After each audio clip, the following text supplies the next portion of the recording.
You serve alcohol to the poor black workers of South Africa. Once they were farmers, but the white man took their land away. By day they go down to the mines. In the evening, they talk about a system that made them poor because of the color of their skin. The 1913 Land Act made it difficult for South Africans to buy land. And what it did would be to set aside large tracts of land for white South Africans. Blacks were needed in cities as labor.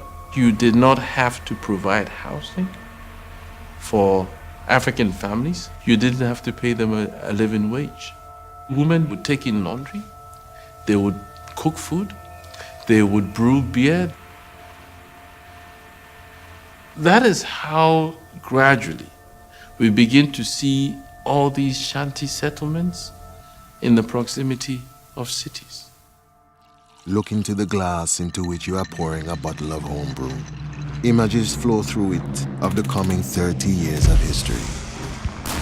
There are swarms of tanks, bombing raids, concentration camps. Then happier images. Combattants de l'indépendance, aujourd'hui victorieux. New flags are flying, black people cheering.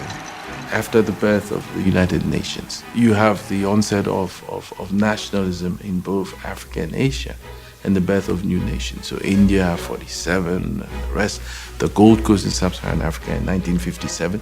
All these become members of the United Nations. And so issues such as the end of colonialism, the relative wealth and poverty of nations are discussed within the UN.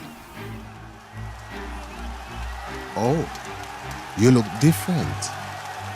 You are wearing a dress of expensive fabric and surrounded by men in suits. You are no longer poor. Instead, you are the future leader of a poor country. You've come to hear a speech.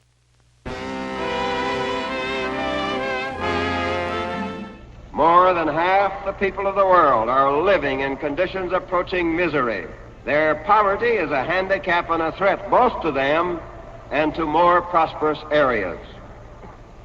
For the first time in history, humanity possesses the knowledge and skill to relieve the suffering of these people. A new chapter in the history of poverty is beginning. The world is now divided into rich countries and poor countries. The rich countries at long last admit they have to help the poor ones. If you look at the way in which people were thinking in the 40s and 50s, the idea was that we could create a working system that addressed poverty across that whole global economic system.